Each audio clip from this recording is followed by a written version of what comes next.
In this video, I'm going to break down how I went from an 1180 on the PSAT to a 1590 on the SAT. I'll also discuss things you should avoid doing when preparing for the SAT and how you can most efficiently prepare for the SAT. With that being said, let's go ahead and get started.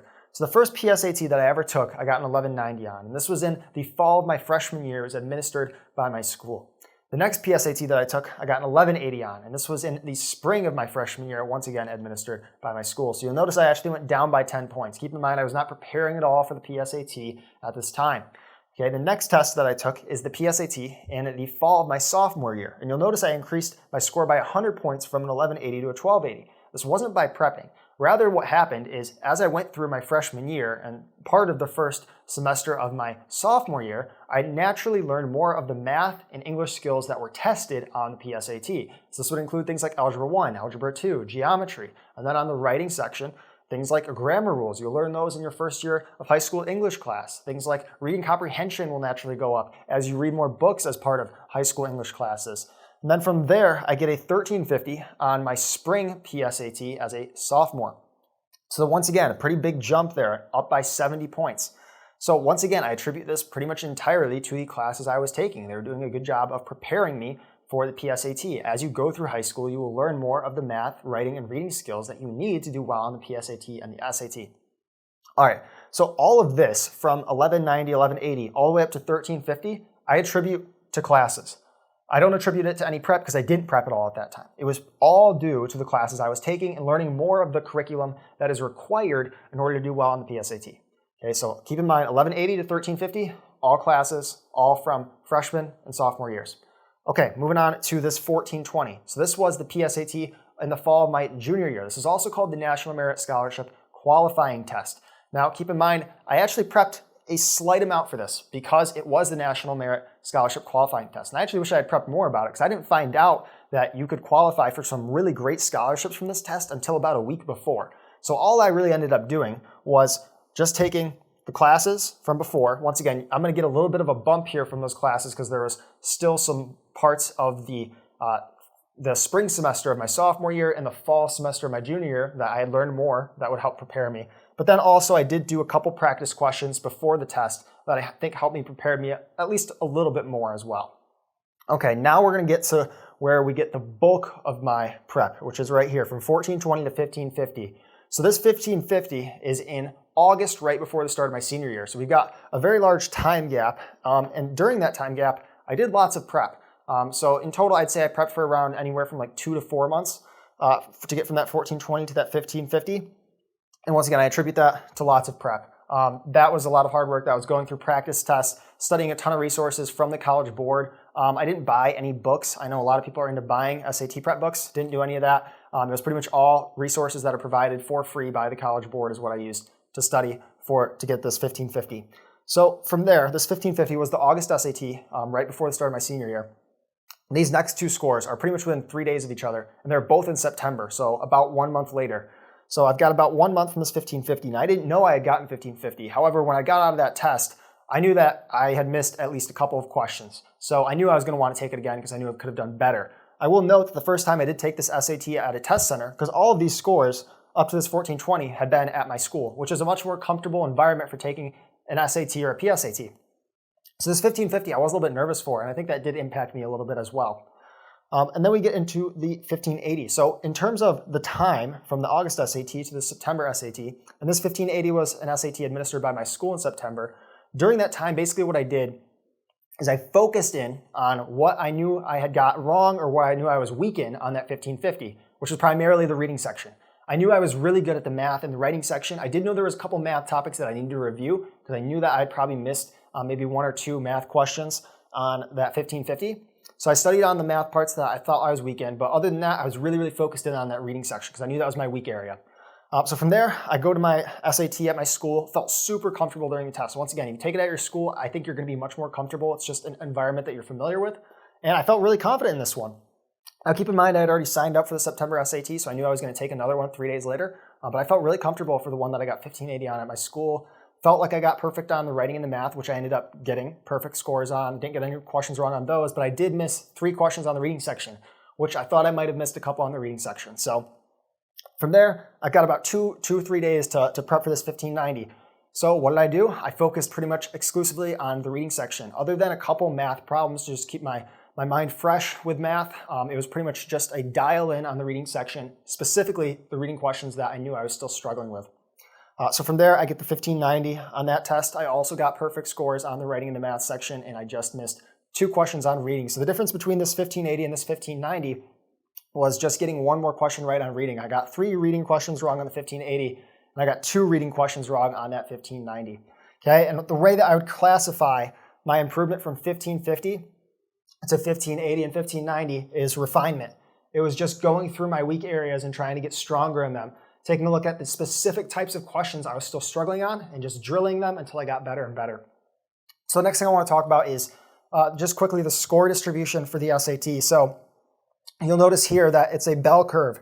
If we look at where I started right around here at an 1180 PSAT score. And if you look at where I end as close to a perfect score as you can get without actually getting a perfect score. So I just wanted to put that up there to just kind of give a visual representation of my improvement in terms of the distribution. Now let's talk about some mistakes you should avoid making when preparing for the SAT. In other words, how not to prep. And we'll compare that with how you should be prepping for the SAT. So let's start with how not to prep. Number 1, avoid using resources that are not provided by the College Board. Okay, the College Board are the creators of the SAT.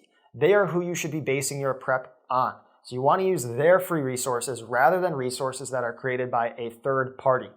Okay, so you want to base everything around the free practice tests and the free practice questions that are provided by the College Board.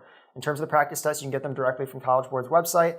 You can also get the practice questions that are from the College Board on Khan Academy as well. So those are great resources. Now let's talk about the second thing I recommend that you avoid, which is waiting until the last week or waiting until there's not enough time left to start preparing. Okay, so you want to start preparing well in advance of your SAT test date. Try not to delay it. If you know you'll be taking an SAT test in the near future, then you obviously want to start preparing as soon as possible. All right, next thing you want to avoid doing.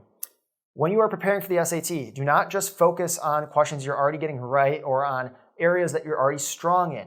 Okay, you should really be focusing on your weaknesses because that's where you have the most opportunity for improvement. And I'll touch a little bit more on that when I get over here. But for now, let's go on to the next point. Using books. So I get asked all the time, Hayden, should I get this book? Should I get this book? Which book should I get to prepare for the SAT? And my recommendation is you don't get a book.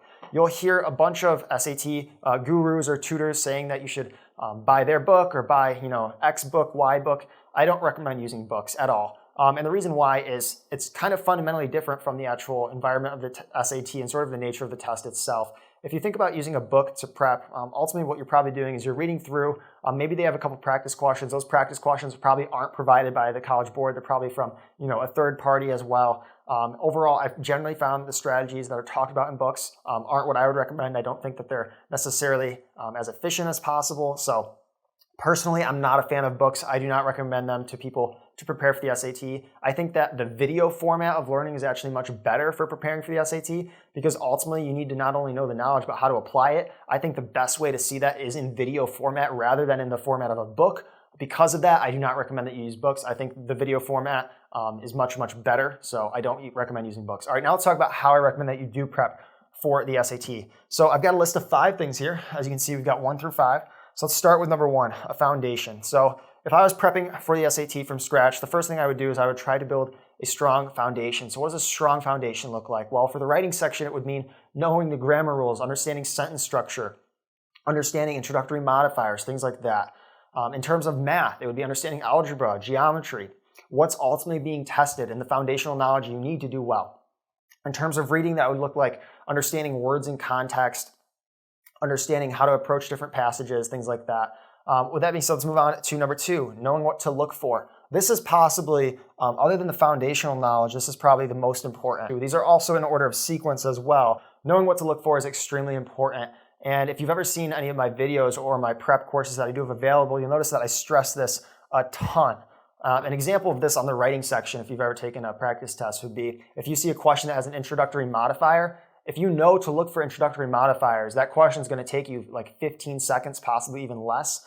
And there's tons of examples on the math section as well. Stacked equations is one that I often talk about, where you'll have stacked equations. You can add or subtract the one that is on the bottom from the top to get to what you're asked to answer with. So there's a ton of things like that on the SAT where if you know what to look for, you can save a ton of time. So after you have the foundational knowledge, you really want to stress knowing what to look for. And once again, this is an order of sequence as far as what I would start with. From there, once you know what to look for, it's about approach. So how do you approach questions? And you're going to approach questions based on knowing what to look for. So you really can't get to 3 without understanding 1 and 2. And then after you know how to approach questions, which knowing how to approach questions is a really, really important part. I do want to stress that. From there, it is about strategy. So strategy has also a lot to do with pacing. SAT is obviously a timed test. So strategy isn't just approach. Strategy is understanding, okay, I have this much time. Here's how I've done on practice tests. Here's how I'm going to manage my time. Here's the order I'm going to do my questions. So strategy and pacing obviously very important as well. And then finally, once you've locked in 1 through 4, it's about practice. Okay, once you've locked in 1 through 4, you're in a super great spot. From there, you just need to lock in and you need to grind out questions. You need to grind out practice tests. By doing that, you're going to get really, really good as long as you have 1 through 4 dialed in first. Okay, after that, it's all about practice. So now you may be wondering, what are the best resources for me to learn the foundation, what to look for, how to approach questions, strategy, and get practice? For the paper SAT, check out the free 14 and 90-day courses. For the digital SAT, I've got a free 7.5-hour course that is out. And I've also got a free 18-hour digital SAT prep course that'll be coming out in the next couple of days. So definitely be on the lookout for that. In addition to that, I've got a ton of other content on my channel, ranging from walkthroughs to speed runs of the math section, to writing guides, to how to approach different questions. So I would highly, highly recommend that you check out my channel for content there. I will note that all of my resources are based on College Board questions.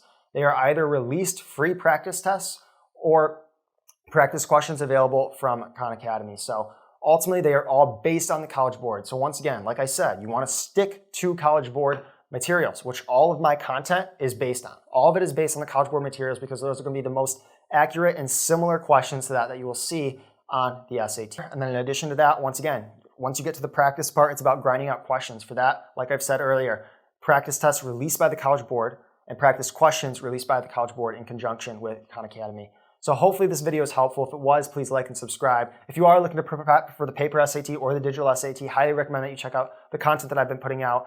It conforms to basically all the guidelines that I've said in this video. If you enjoyed this video, please like, subscribe, and consider sending a super thanks to help support my channel. Additionally, please drop a comment below letting me know what videos you want me to make in the future. And if you are looking for additional educational services that I offer, please check out my website, haydenrhodea.com.